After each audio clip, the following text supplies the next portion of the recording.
I think not a great place to be in, isn't it? After such a thrilling session, Abhishek, a huge round of applause for Abhishek. Abhishek, you could have joined us for a crystal ball saying these are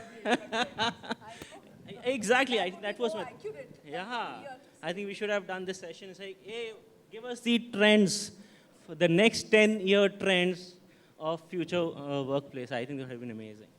So, yeah, you just said mega closing session.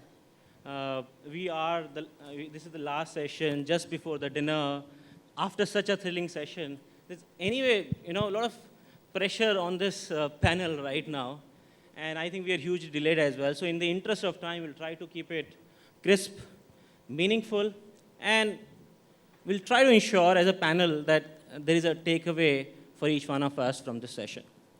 With this intensity, I think I'm good to be a moderator. I will push all the pressure to the panelist, and I think it's an easy place to be in.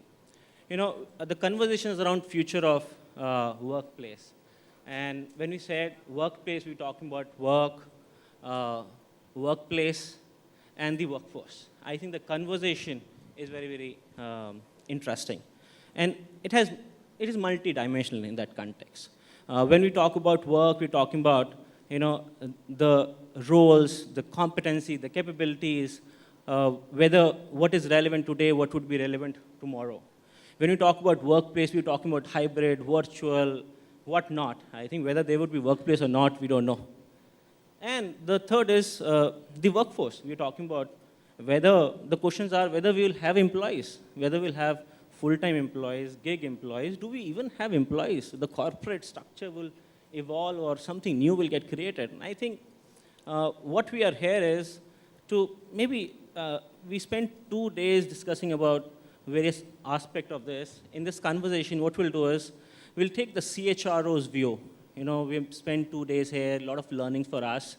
And I will, pass it on these questions to each of these panelists to say how they see through their CHRO lens, the future of workplace getting crafted. So I will start with Rohit. Rahul, sorry. See, if I have to take a step back, I think last 2 years has taken fear of unknown away from people. And, initially when we used to ask people, how is the job treating you? They used to, nice, it's security, Tata Group. Even if there are plus and minuses, they'll continue. And the risk-taking ability was very, very low. But in these 2 years, they have realized that they have sustained. There's not much loss which has gone in terms of, not working, not doing anything. And now their ability to take risk and get into a space wherein, they want to do something very differently has emerged. And this is giving us sleepless nights because now as a CHRO, we need to figure it out how we can give that kind of employee experience to people.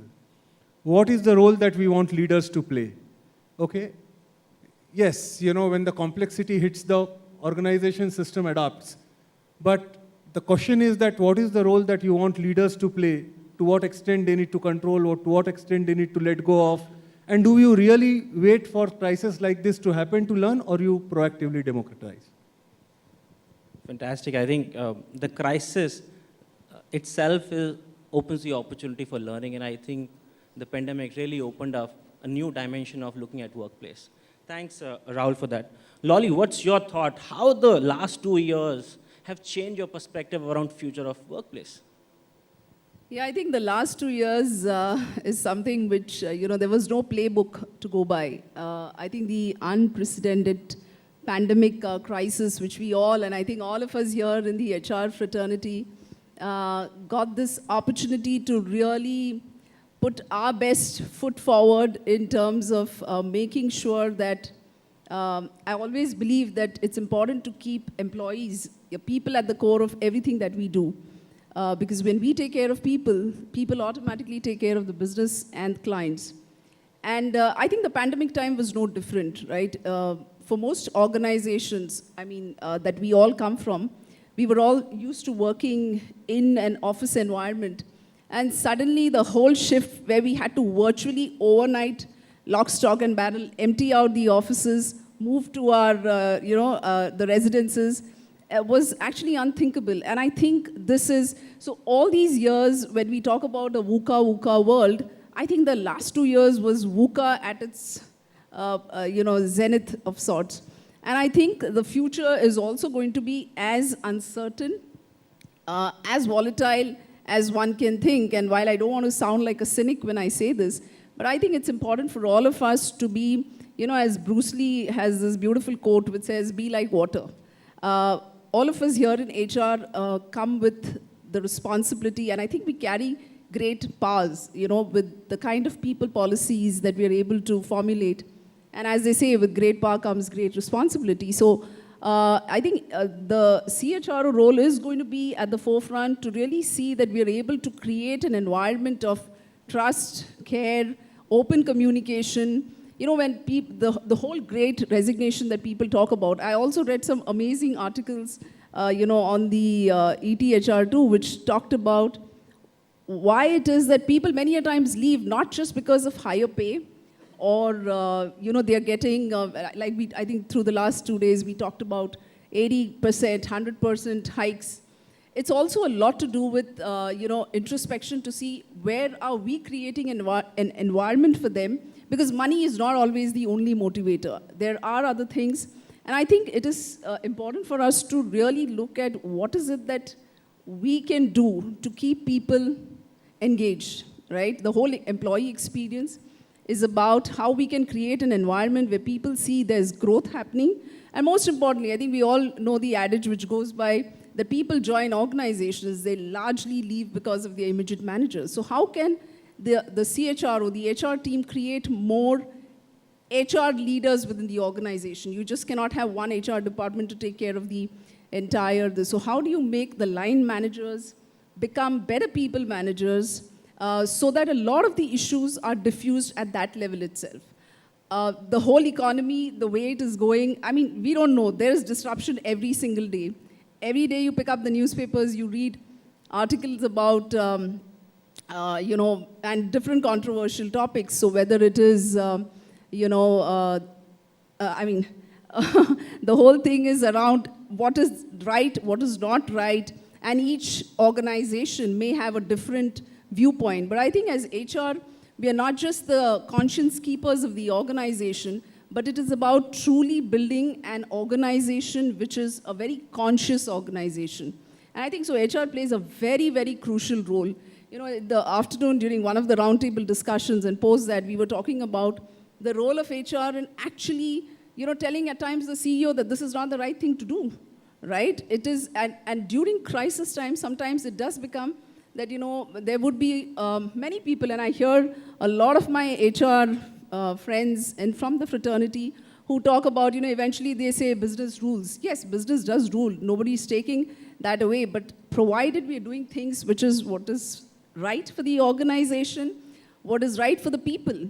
Because at the end of the day, whatever that we do, if the policies, the processes and everything doesn't point to make us as an organization a very conscious organization, okay, and make leaders very conscious leaders, then I think then it doesn't serve the purpose. So yes, it's going to be very interesting times, disruptions galore, and I think it's going to be testing times for all of us to see how we are able to align to the changing times.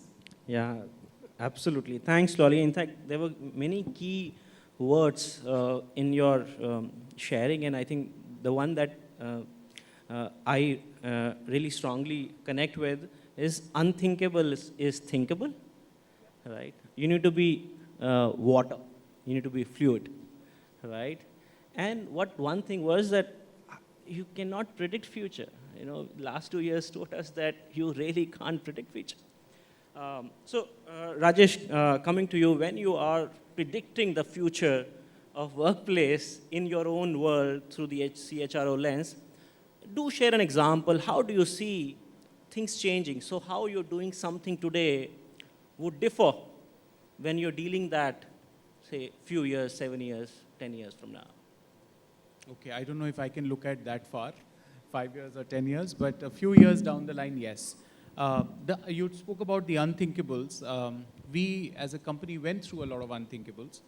We had an acquisition. We got acquired by Hitachi last year. So we had an acquisition going on. We had COVID going on to deal with, like all of us. And then we had this big center in Ukraine. And we also went through a war with our employees being right at the forefront of that war. And then, some of you who would have read about us, we had our COO who was being groomed to take on the CEO mantle, and that change is happening now. So, and many more changes during the year. And these were all things that possibly we wouldn't have planned 2 years back. See, the way I see it is that CHROs, today the CEOs, and we heard the session yesterday, they are looking for pure play business success. How do I make a success of what I'm doing in today's disruptive world? In a world where, as you rightly said, employees may not be full-time employees, in a world where that particular employee may want to do very, very different things to what they're wanting. Somebody may want a full-time job, somebody may want a lateral movement, somebody may be looking for money, somebody may be looking for 6 months of vacation, workation, and 6 months of travel. Somebody wants to spend more time with family, somebody wants to learn, somebody wants to grow. The whole menu has changed. In that context, how are you going to help with your businesses to really be successful is the first question to decode, right? And the way I see it is where we play a role is that unlike we had a top-down pyramid, we have a bottoms-up now. The employee is right at the center. And believe you me, we talk so much around employee experience and all of that. Unfortunately, I haven't still seen even one single application which is as intuitive as a Netflix, which will have my employees say that, oh, this is wow, right? This is such a great nimble people application. It is throwing things that are personalized to me. And that is the future. That's the first future, personalization. What I want is something that I want, and that's not negotiable, something of the today's generation. Second piece is that with so much disruption happening, you will have an impact on your org structure. You will have impact on the way your roles are designed, and that's where you come in. So the way I see it is, maybe in the future, right, you would have people who are org designers, specific roles to her point, right? If you want to be like water and so nimble, you need roles in HR to do org design for their businesses. Tell them this is the way your flow should happen. Or culture which is based on data and not general, right? Okay, let's do some exercise, right? And you can see the trends. Look at performance management. Today, that performance is not visible. It is behind the two-dimensional screen of our laptops and our computers. Should we keep using the same performance yardstick to measure people? Well, no, because that is not going to gel well with them. The entire piece has changed. So as I see, these are some of the trends that I see over the next few years, which will define how I would call business relevant the people function is. So that connection with business that yesterday the business leaders were talking about is going to go deeper by leaps and bounds. That's the way I see HR evolving or our impact evolving in the future. Got that. So you're saying business and HR need to be together, really, really closely working. Yes, you cannot be a people function within a company. You have to be so, it's like when you mix colors, they become one in water. It's exactly the same. So the HR should know and be business, and the business should also know be and HR. yes, absolutely. Absolutely. And the key words here again is personalization, you said. Yeah. Bottoms up, Yes. and again, that fluidness of, the HR business and business as HR. Yes, and are we in a mindset? Are we even ready for that, right? मतलब अभी आजकल हमारी policies watertight होती हैं आज की तारीख में, right? That are we even ready to have 10 different or 50 different roles in the company, right? A person who might work for you just 3 hours in a few days a week, are we ready for that kind of a thing? Those are the kind of trends we are seeing. Look at the generation. Need to break a lot of barriers is what you're saying. Correct. What we have already created ourselves. Yeah. To be fluid enough to deal with this.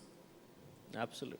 Thanks, Rajesh. And, I think everyone here, before we close, there's something that each one of us want to take back from the session. And there's a lot that we have got from different sessions. In fact, the last session was really, really exciting. And we're still waiting from you to tell us how you've done all that.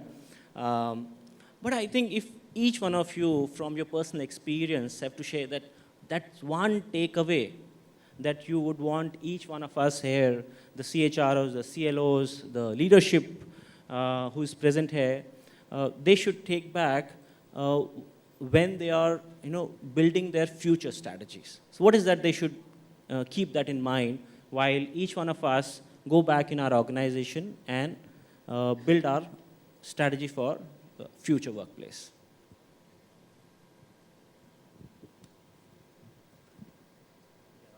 I don't know strategy for future workplace, but I think three things which comes to my mind is put a disproportionate trust on people's capabilities, which is the core part. Very often, we hold back. I think that is something which, if we help line managers and leaders to develop, it should become a strategy for managing future workplace. The employee experience that you give is very different from what you have been giving in the past. The context has changed. People are more comfortable dealing with chatbots and robots.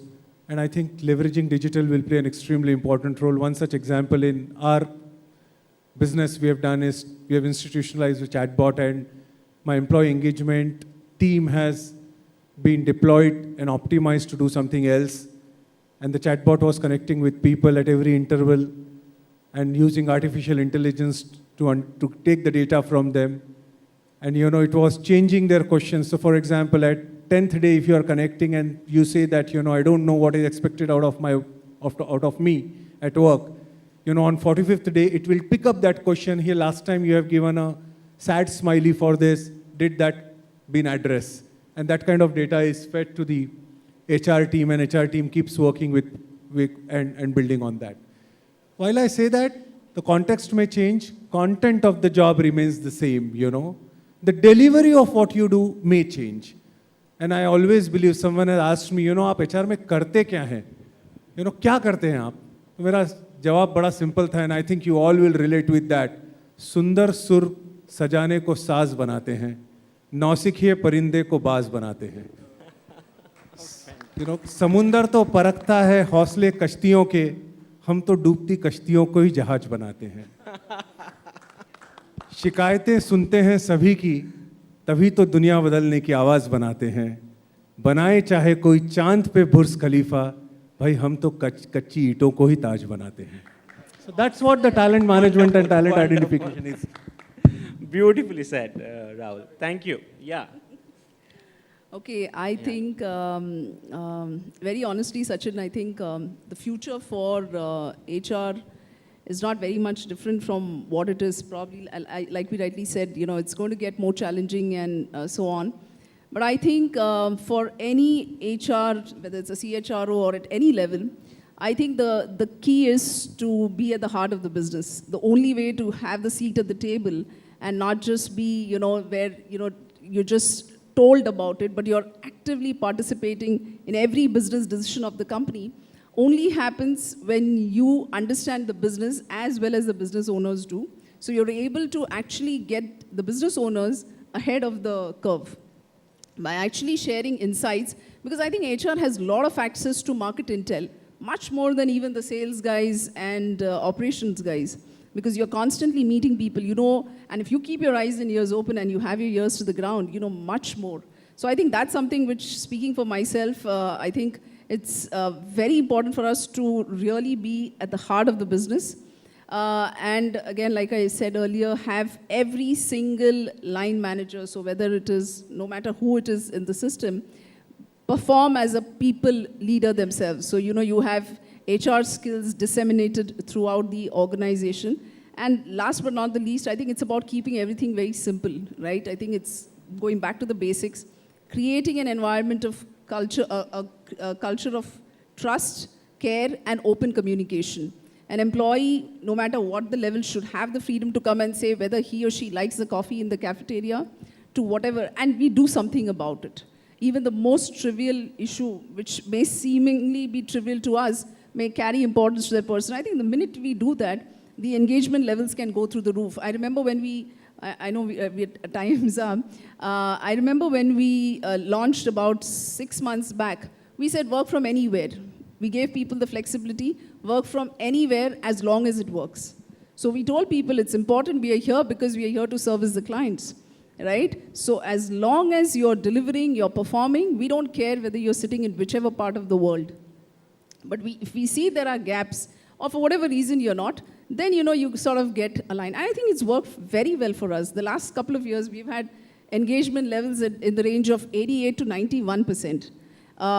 Despite many organizations or the industry as a whole suffering very high attrition levels, we maybe had that attrition level in just 1 or 2 of our functions.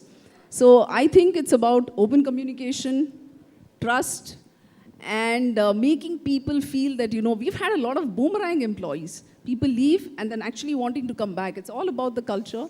Yeah. And thank you. Yes. Keep it simple and stick to the basics. Rajesh, over to you. As I said, success means different things to different people. And that is the mantra for the future. If you base your strategies basis just one side of the story, it may not work. Everything that you plan to do as part of the people function should have this mantra of, saying success is different for different people. My definition of success is very different from yours and probably hers. It's not the same thing. And that should drive your people's strategy as opposed to, anything else. That's the way I see it. So in my head, hyper-personalization is the way to go. And we are seeing that already, right? We're seeing that in various shapes and forms. When our employees are telling us we don't want to come back to office, that's an element of hyper-personalization. When they are telling us, I want exposure to this technology or this project, or I want to work only X hours a week or a day, that's hyper-personalization, right? And it's only going to get deeper and bigger. So all your strategies on people that have to emanate from this one philosophy that success cannot be the same definition for everybody. It is different. It's very personalized. So that's what I would say. Fantastic. Thanks, Rajesh, for that. So hyper-personalization automatically brings what you're saying is diversity, inclusion, personalization, stay to the basics. So what I'm saying is fundamental remains the same. The way the approaches might change to deal with the objectives, how you want to approach achieving your objectives, but the intent remains the same, and I think that's what the core is. Thank you, Rahul. Thank you, Loly. Thank you, Rajesh, for your valuable inputs. We would be happy to take any questions if you have time, one inputs, otherwise we are good. I think we could have a couple of questions. Let's close the session with a couple of questions, and then we can pass on the mic to you, please. Anybody? Yeah.